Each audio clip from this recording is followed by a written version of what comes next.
কোটিপতি মেয়েটি একদিন তার গরিব চাকরের বাড়িতে পৌঁছাল। তারপর সেখানে যা ঘটল তা দেখে মানবিকতাও কেঁদে উঠল। বন্ধুরা, এটি উত্তরপ্রদেশের লখনউ শহরের একটি সত্য কাহিনী, যেখানে শহরের ঠিক মাঝখানে দাঁড়িয়ে আছে মার্বেল পাথরের তৈরি এক বিশাল ও ঝলমলে প্রাসাদ, রাজবিলাস প্যালেস। এই প্রাসাদের মালকিন ছিলেন অনভিকা মালহোত্রা। বয়স বড়জোর ২৬ বছর, কিন্তু তিনি ছিলেন কোটি কোটি টাকার সম্পত্তির একমাত্র উত্তরাধিকারী।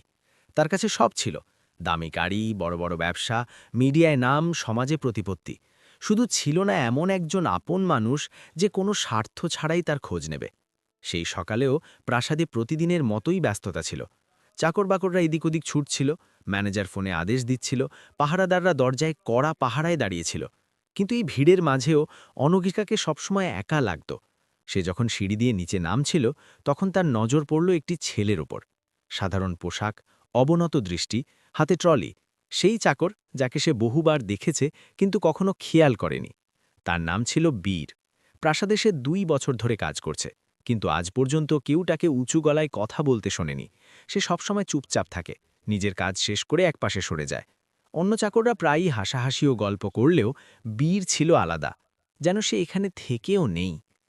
ম্যাডাম, আপনার কফি, মাথা নিচু করে সে বলল। অনভিকা কাপটা তুলল, কিন্তু হঠাৎ তার চোখ বীরের হাতের উপর আটকে গেল। হাতের তালু ফেটে চৌচির, আঙুলে পুরনো ক্ষতের দাগ, যেন কেউ অনেক বেশি পরিশ্রম করেছে। তুমি গ্লাভস পরনি কেন? সে প্রথমবারের মতো তাকে সরাসরি জিজ্ঞেস করল। বীর কিছুটা ঘাবড়ে গিয়ে বলল, ম্যাডাম, কাজ তাড়াতাড়ি শেষ করতে হতো। শুধু এইটুকুই বলে সে পিছিয়ে গেল। কোনো সাফাই নেই, কোনো অভিযোগও নেই। অনভিকা প্রথমবারের মতো অনুভব করল যে এই ছেলেটি অন্য চাকরদের মতো নয়। দিন কাটতে লাগল, কিন্তু সেই সকালের পর থেকে তার চোখ বারবার বীরকে খুঁজতে লাগল। সে দেখত সবার আগে সেই কাজ শুরু করে এবং সবার শেষে শেষ করে। কারো সাথে কখনো তর্ক করে না, কখনো ছুটির আবেদনও করে না। এক রাতে অনেকক্ষণ অফিস রুমে কাজ করে অনভিকা যখন নিচে নামল, দেখল পুরো প্রাসাদ শান্ত, কিন্তু রান্নাঘরের আলো জ্বলছে। ভেতরে গিয়ে দেখল বীর একাই মেঝে পরিষ্কার করছে। বাকিরা কোথায়? সে জিজ্ঞেস করল। ঘুমিয়ে পড়েছে ম্যাডাম, বীর না তাকেই উত্তর দিল। আর তুমি? কাজ বাকি ছিল। অনভিকা কিছুক্ষণ তার দিকে তাকিয়ে রইল। তার মুখে ক্লান্তির ছাপ স্পষ্ট ছিল, কিন্তু অভিযোগের একটা শব্দও ছিল না। হঠাৎ বীরের পকেট থেকে একটা পুরনো মোবাইল মেঝেতে পড়ে গিয়ে খুলে গেল। স্ক্রিনে একটি ছোট্ট বাচ্চার ছবি ছিল, রুগ্ন কিন্তু হাসি খুশি, যার হাতে একটি ভাঙা খেলনা। বীর দ্রুত মোবাইলটি তুলি পকেটে রাখল, যেন কোনো গোপন কথা লুকিয়ে ফেলছে। ওকে? অনভিকা জিজ্ঞেস করল। কেউ না ম্যাডাম, এমনি, সে নজর নিচু করে বলল। মিথ্যেটা পরিষ্কার বোঝা যাচ্ছিল, কিন্তু সে আর কিছু জিজ্ঞেস করল না। পরের কয়েকদিন অনভিকার মনে সেই ছবিটাই ঘুরপাক খেতে লাগল। সে ভাবছিল, যদি মেয়েটি তার বোন হয় তবে সে প্রাসাদে থাকে না কেন? যদি পরিবার থাকে তবে এই ছেলেটি দিনরাত এখানে কেন খাটছে? হঠাৎ একদিন সকালে ম্যানেজার আতঙ্কিত হয়ে তার ঘরে এলো। ম্যাডাম, বীর ৩ দিন ধরে কাজে আসছে না। অনভিকা অবাক হয়ে জিজ্ঞেস করল। না বলে? জি, এমনটা কখনো হয়নি। ওর ফোনও বন্ধ। কেন জানি না। এই কথা শুনে অনভিকার মনে এক অদ্ভুত অস্থিরতা তৈরি হলো, যেন খারাপ কিছু ঘটে গেছে। সে তখনই জিজ্ঞেস করল, ও কোথায় থাকে জানো? ম্যানেজার ইতস্তত করে বলল, জি, শহরের বাইরে এক বস্তিতে। ঘরে কয়েক সেকেন্ডের জন্য নীরবতা নেমে এলো। বাইরে বৃষ্টি শুরু হয়েছিল। অনভিকা হঠাৎ সিদ্ধান্ত নিল, গাড়ি বের করো, আমি নিজেই যাব। ম্যানেজার অবাক হয়ে গেল। কোটিপতি মেয়ে কোনো চাকরের বাড়িতে যাচ্ছে।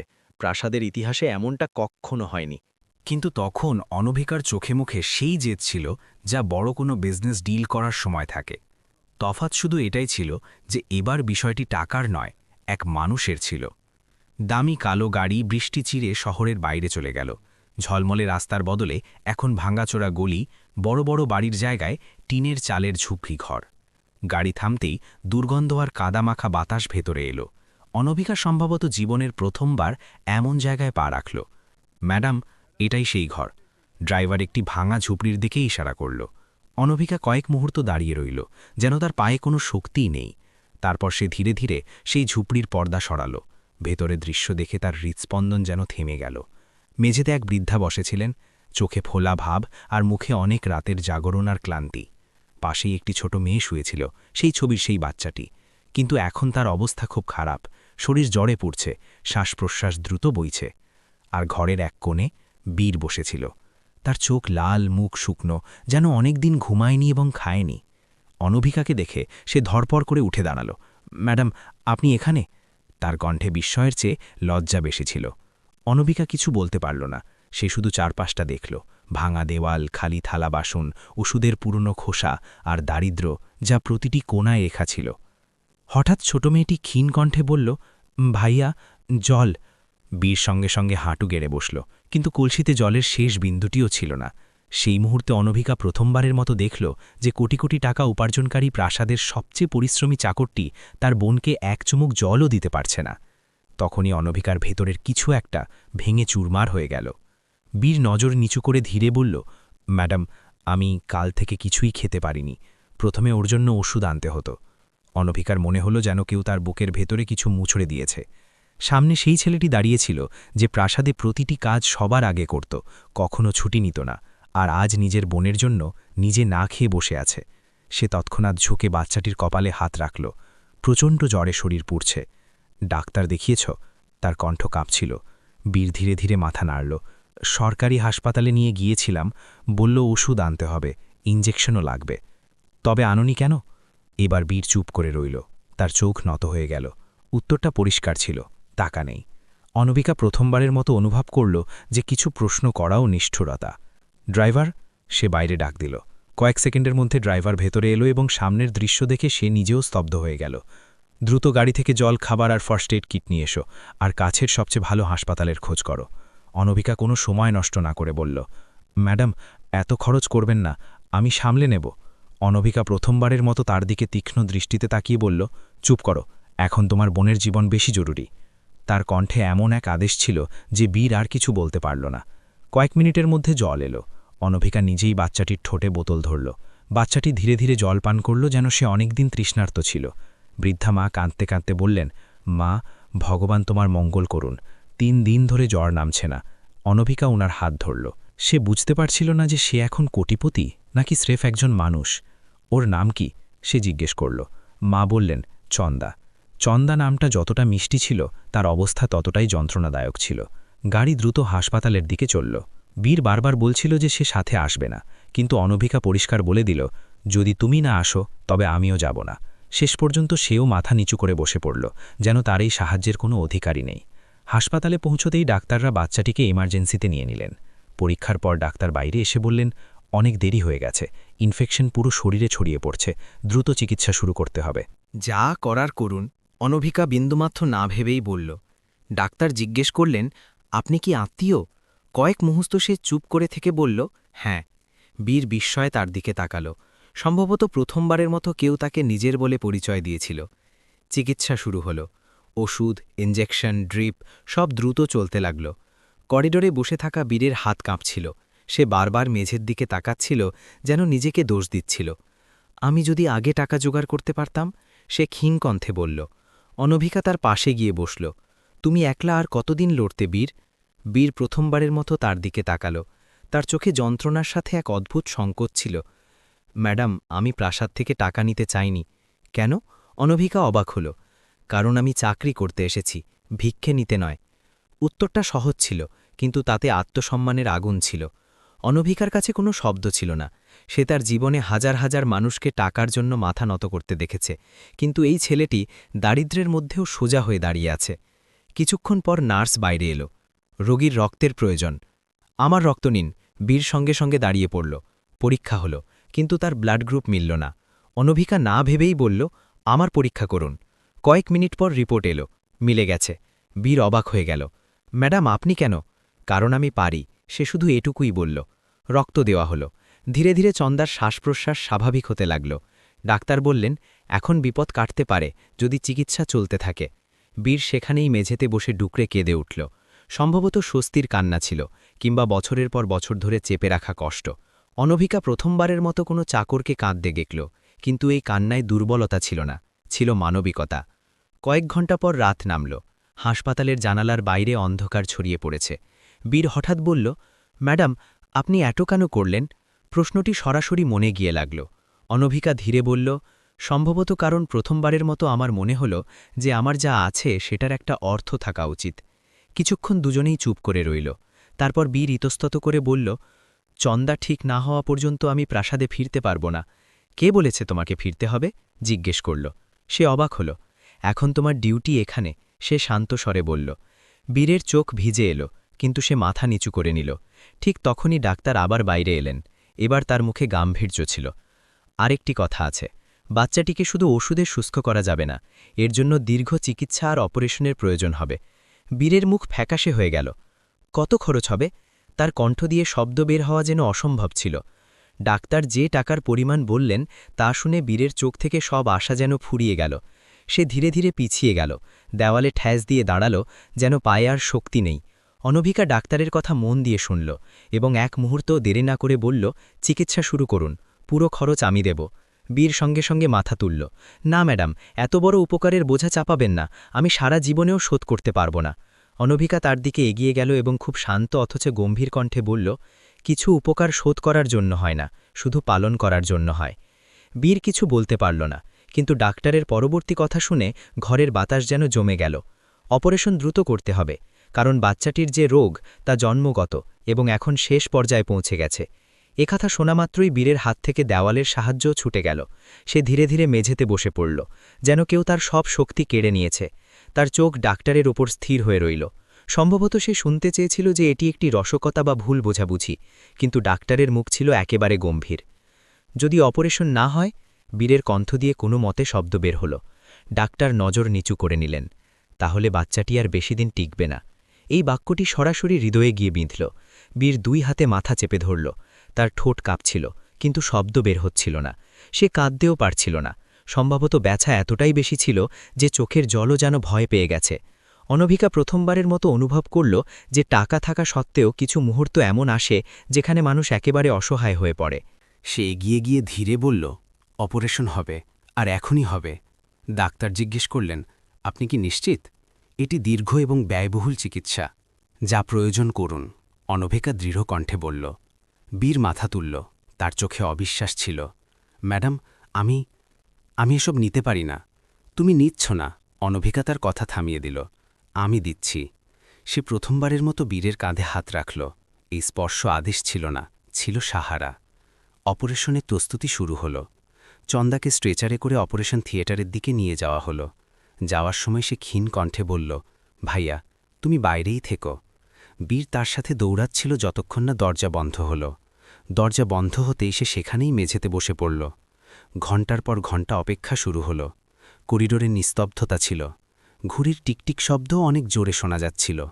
বীর বারবার হাত জোর করে চোখ বন্ধ করছিল, আবার খুলে ফেলছিল, যেন ভগবানকেই ভয় পাচ্ছে যে পাছে তিনি নেতিবাচক কোনো উত্তর দিয়ে বসেন। অনভিকা পাশেই চেয়ারে বসেছিল, কিন্তু তার নজর বীরের অপরই ছিল। কিছুক্ষণ পর সে ধীরে জিজ্ঞেস করল, তোমার বাবা কোথায়? বীর শূন্য দৃষ্টিতে সামনের দিকে তাকাল। নেই। কবে? যখন চন্দা খুব ছোট ছিল। কি করতেন? এবার বীর চুপ করে রইল। কয়েক সেকেন্ড পর বলল, ড্রাইভার ছিলেন, বড় লোকদের বাড়িতে। অনভিকার বেশি কিছু জিজ্ঞেস করা ঠিক মনে করল না। রাত আরও গভীর হল। নার্সরা আসছিল যাচ্ছিল। প্রতিবার বীর আশাবাদী হয়ে দরজার দিকে তাকাচ্ছিল, আবার হতাশ হয়ে পড়ছিল। প্রায় 4 ঘণ্টা পর অপারেশন থিয়েটারের দরজা খুলল। ডাক্তার বাইরে এলেন। দুজনেই একসাথে দাঁড়িয়ে পড়ল। অপারেশন সফল হয়েছে, তবে আগামী 24 ঘণ্টা খুব গুরুত্বপূর্ণ, ডাক্তার বললেন। বীরের চোখে জলের ধারা বয়ে চলল। সে ডাক্তারের সামনে, ভগবানের সামনে, সম্ভবত জীবনের সামনে 2 হাত জোর করে দাঁড়িয়ে রইল। ধন্যবাদ স্যার, আপনাকে অনেক ধন্যবাদ। অনভিকা স্বস্তির দীর্ঘশ্বাস ফেলল। তার মনে হলো তার ভেতরে জমে থাকা ভয়ে ধীরে ধীরে গলে যাচ্ছে। চন্দাকে আইসিইউতে স্থানান্তরিত করা হলো। যন্ত্রপাতিতে ঘেরা একটি ছোট্ট শরীর, কিন্তু এখন তার শ্বাসপ্রশ্বাস স্বাভাবিক ছিল। বীর কাঁচের ওপার থেকে তাকে দেখতে লাগল। তার চোখে প্রথমবারের মতো আশা দেখা গেল। কিছুক্ষণ পর সে হঠাৎ ঘুরে অনভিকার সামনে দাঁড়াল। ম্যাডাম, আমি আপনার ঋণ কখনো শোধ করতে পারব না। অনভিকা হালকা হেসে বলল, কে বলেছে যে আমার কিছু চাই? তবুও আপনি আমার জীবন বাঁচিয়েছেন। তার কণ্ঠ ছিল খাঁটি, কোনো ভনিতা ছাড়াই। অনভিকা কিছুক্ষণ তার দিকে তাকিয়ে রইল। তার মনে হলো এই ছেলেটি শুধু তার বোনের জন্য নয়, প্রতিটি সম্পর্কের জন্য জীবন দিয়ে দিতে পারে। তুমিও তো ওর জন্য নিজের জীবন বাজি রেখেছিলে, সে ধীরে বলল। বীর মাথা নিচু করে নিল। ও আমার দায়িত্ব। আর তোমার দায়িত্বকে? অনভিকার মুখ দিয়ে অজান্তেই কথাটি বেরিয়ে গেল। বীর চুপ হয়ে গেল। সম্ভবত তার কাছে এর কোনো উত্তর ছিল না। ঠিক তখনই নার্স এলো। অ্যাটেন্ডেন্টকে কিছু কাগজে স্বাক্ষর করতে হবে। বীর এগিয়ে গেল, কিন্তু সে পড়তে পারছিল না। সে ইতস্তত করল। অনভিকা ফাইলটি নিল এবং কিছু না বলে সই করে দিল। নার্স চলে গেল। বীর ঘিরে বলল, আমি শিক্ষিত নই ম্যাডাম, ৫ম শ্রেণীর পর স্কুল ছাড়তে হয়েছিল। অনভিকার হৃদয়ে আবারও কিছু একটা বিঁধল। প্রাসাদে কোটি কোটি টাকার চুক্তিতে সই করা একটি মেয়ে, আর এখানে একজন ভাই তার বোনের চিকিৎসার কাগজও পড়তে পারছে না। সকাল হতে লাগল। জানালার ফাঁক দিয়ে রোদের আভা ভেতরে এলো। অনভিকা প্রথমবারের মতো অনুভব করল যে সে সারা রাত হাসপাতালে কাটিয়েছে, কোনো ক্লান্তি ছাড়াই। সে এক অদ্ভুত শান্তি অনুভব করছিল, যেন সে প্রথমবার এমন কোনো কাজের জন্য থেমেছে যা সত্যিই গুরুত্বপূর্ণ। তখনই বীর বলল, ম্যাডাম, আপনি প্রাসাদে ফিরে যান, আমি সামলে নেব। তুমি সামলে নেবে? সে হালকা হেসে জিজ্ঞেস করল। বীর মাথা নাড়ল, কিন্তু তার চোখে ঘুম আর ক্লান্তি স্পষ্ট ছিল। অনভিকা উঠে দাঁড়াল, তারপর হঠাৎ থেমে গেল। বীর, একটা কথা জিজ্ঞেস করি? জি ম্যাডাম। তুমি প্রাসাদে চাকরি করতে এসেছিলে কেন? শহরে তো আরও অনেক কাজ পাওয়া যেত। বীর কয়েক সেকেন্ড চিন্তা করে বলল, কারণ আমাকে ওখানেই আসতে হতো। কেন? সে নজর নিচু করে নিল। স্রেফ একটা প্রতিশ্রুতি ছিল। অনভিকার হৃৎপিণ্ড হঠাৎ দ্রুত ধরভর করতে লাগল। কার কাছে? বীর ধীরে বলল, আপনার বাবার কাছে। একথা শোনামাত্র যেন সময় থমকে গেল। অনভিকার মুখ শক্ত হয়ে গেল। তুমি আমার বাবাকে চিনতে? বীর মাথা নাড়ল। কিন্তু উনি কখনো তোমার কথা আমাকে কিছু বলেননি। বীর চোখ বন্ধ করল, যেন কোনো পুরনো ক্ষত আবার খুলে গেছে। কিছুক্ষণ পর তার কণ্ঠ ভাঙা ভাঙা স্বরে বের হল, কারণ আমার বাবার মৃত্যুর কারণও ছিলেন উনিই। এটি শুনে অনবিকার পায়ের নিচ থেকে মাটি সরে গেল। তার মনে হলো যেন হঠাৎ তার অতীতের দেওয়াল ভেঙে পড়েছে। তার শ্বাস দ্রুত হতে লাগল। কি বলছো তুমি? তার কণ্ঠে ঘাবড়ানি স্পষ্ট ছিল। বীর নজর তুলল। তার চোখে রাগ ছিল না, ছিল শুধু পুরনো যন্ত্রণা। আমার বাবা আপনার বাবার ড্রাইভার ছিলেন। সে ধীরে ধীরে বলতে লাগল। খুব সৎ ছিলেন, বহু বছর ওনার সাথে কাজ করেছেন। অনবিকার স্মৃতিতে একটি আবঝা মুখ ভেসে উঠল। হ্যাঁ, ছোটবেলায় সে একজন ড্রাইভারকে দেখেছিল যে তাকে স্কুলে পৌঁছে দিত। তারপর সে খুব কষ্টে জিজ্ঞেস করল, তারপর? বীরের আঙুলগুলো শক্ত হয়ে উঠল। এক রাতে আপনার বাবা পার্টি থেকে ফিরছিলেন, খুব জোরে গাড়ি চালাচ্ছিলেন। বাবা বারবার গাড়ি আস্তে চালাতে বলছিলেন, কিন্তু তিনি, শব্দগুলো যেন গলায় আটকে গেল। কিন্তু কি? অনবিকার কণ্ঠ কাঁপছিল। গাড়ির অ্যাক্সিডেন্ট হলো। করিডোরে নিস্তব্ধতা ছড়িয়ে পড়ল। আপনার বাবার হালকা চোট লেগেছিল, কিন্তু আমার বাবার ঘটনাস্থলেই মৃত্যু হয়েছিল। অনবিকার হৃদয়ে জোরে ধরপড় করতে লাগল। সে কিছুই বুঝতে পারছিল না। তারপর আমাদের কিছু টাকা দিয়ে পুরো বিষয়টিকে ধামচাপা দেওয়া হলো। বলা হলো যে দোষ ছিল ড্রাইভারেরই। বীর ধীরে কিন্তু পরিষ্কার শব্দে বলল। তার চোখ দিয়ে জল পড়ছিল, কিন্তু কণ্ঠ ছিল স্থির। আমরা গরিব ছিলাম, আওয়াজ তোলার ক্ষমতা ছিল না। মা ভেঙে পড়েছিলেন। আমি ছোট ছিলাম। চন্দা তখন কোলেটে। অনবিতার গলা শুকিয়ে গেল। তার মনে পড়ল বাবা প্রায়ই বলতেন যে কিছু কথা ভুলে যাওয়াই ভালো। কিন্তু তুমি প্রাসাদে কেন এলে? সে জিজ্ঞেস করল। বীর দীর্ঘশ্বাস ফেলল। কারণ মারা যাওয়ার আগে বাবা বলেছিলেন ওনাকে ঘৃণা না করতে। উনি অনেক সাহায্যও করেছিলেন। যদি কখনো সুযোগ পাও তবে ওনার সাথে থেকো। অনবিকা স্তব্ধ হয়ে গেল। আমি প্রতিশোধ নিতে আসেনি মারম। আমি দেখতে চেয়েছিলাম যাদের কারণে আমাদের ঘর ধ্বংস হয়েছে তারা কেমন থাকে। তার কণ্ঠে তিক্ততা ছিল না, ছিল শুধু সত্য। তারপর অনবিকা ধীরে জিজ্ঞেস করল, তারপর? আমি দেখলাম আপনার বাবা মনে মনে খারাপ মানুষ ছিলেন না, অনেক গরিবকে সাহায্য করতেন। স্রেফ সেই রাতে ভুল হয়ে গিয়েছিল, অনেক বড় ভুল। বীরের চোখ ভিজে এলো। ওনার মৃত্যুর পর আমি প্রাসাদ ছাড়তে পারতাম, কিন্তু ছাড়িনি, কারণ আমার মনে হয়েছিল এটাই হয়তো বাবার শেষ ইচ্ছে ছিল। অনবিকার চোখ দিয়ে জল গড়িয়ে পড়ল। তার মনে হচ্ছিল তার বাবার একটি গোপন সত্য আজ তার সামনে দাঁড়িয়ে আছে। তুমি আমাকে কখনো বলনি কেন? সে জিজ্ঞেস করল। বীর একটু হাসল, যন্ত্রণাময় হাসি। কারণ আপনি অপরাধী ছিলেন না ম্যাডাম, আর আমি আপনার চোখে নিজেকে দয়ার পাত্র বানাতে চাইনি। সেই মুহূর্তে অনবিকা বুঝতে পারল যে এই ছেলেটি গরিব ঠিকই, কিন্তু মনে কত বড় ধনী। ঠিক তখনই আইসিইউ এর দরজা খুলল। নার্স বাইরে এলেন। রোগীর জ্ঞান ফিরেছে। দুজনেই দ্রুত ভেতরে গেল। চন্দা ধীরে চোখ খুলল। বীরকে দেখেই তার মুখে ক্ষীণ হাসি ফুটল। ভাইয়া? বীরের চোখ দিয়ে জল পড়ল। সে তার হাত চেপে ধরল। কিচ্ছু হবে না আর, এখন আমি আছি তো। চন্দার নজর অনবিকার ওপর পড়ল। উনিকে? বীর কিছু বলার আগেই অনবিকা ঝুঁকে পড়ে বলল, আমি তোমার বন্ধু। চন্দা সরলভাবে হাসল। আপনি খুব ভালো। ভাইয়া বলতো বড়লোকরা ভালো হয় না, কিন্তু আপনি ভালো। বীর উৎপ্রস্ত হয়ে পড়ল। অনবিকার চোখ ভিজে উঠল। সেই দিনের পর সবকিছু বদলে গেল। চন্দার চিকিৎসা চলতে লাগল। বীর হাসপাতালেই থাকত, আর অনভিকা প্রতিদিন আসত।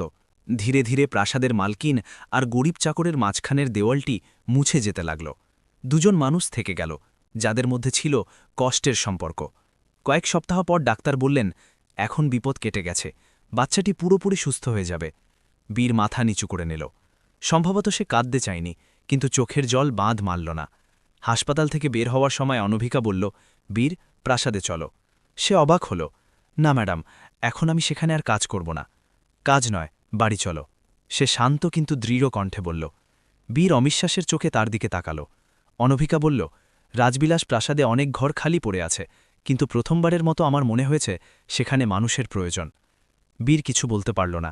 কয়েকদিন পর প্রাসাদের মূল দরজা দিয়ে একটি অ্যাম্বুলেন্স ভেতরে ঢুকল। তাতে চন্দা এবং তার মা ছিল। চাকররা অবাক হয়ে দেখল প্রথমবারের মতো কোনো গরিব পরিবার এই প্রাসাদে থাকতে এসেছে। অনভিকা সিঁড়িতে দাঁড়িয়েছিল। চন্দাকে দেখে সে হেসে বলল, বাড়িতে স্বাগতম। বীরের চোখ ভিজে এলো। সে প্রথমবারের মতো প্রাসাদকে কাজের জায়গা হিসেবে নয়, নিজের বাড়ির মতো দেখল। সেই দিন রাজবিলাস প্রাসাদের চমক একই ছিল, কিন্তু প্রথমবারের মতো সেখানে উষ্ণতা ছিল, কারণ সেই দিন সেখানে সম্পদ নয়, মানবিকতা থাকতে এসেছিল। বন্ধুরা, এই কাহিনী থেকে এটাই শিক্ষা পাওয়া যায় যে আসল সচ্ছলতা টাকা দিয়ে নয়, হৃদয় দিয়ে হয়। টাকা প্রাসাদ গড়তে পারে, কিন্তু ঘর শুধু মানবিকতা দিয়ে গড়ে ওঠে। কখনো কখনো আমরা যাদের সবচেয়ে ছোট মনে করি, তারাই হৃদয়ের দিক থেকে সবচেয়ে বড় হয়ে ওঠে। তবে এখন আপনি বলুন, আপনি যদি অনভিকার জায়গায় হতেন, তবে কি আপনিও আপনার চাকরের জন্য এত কিছু করতেন, নাকি আভিজাত্যের অহংকার আপনাকে থামিয়ে দিত?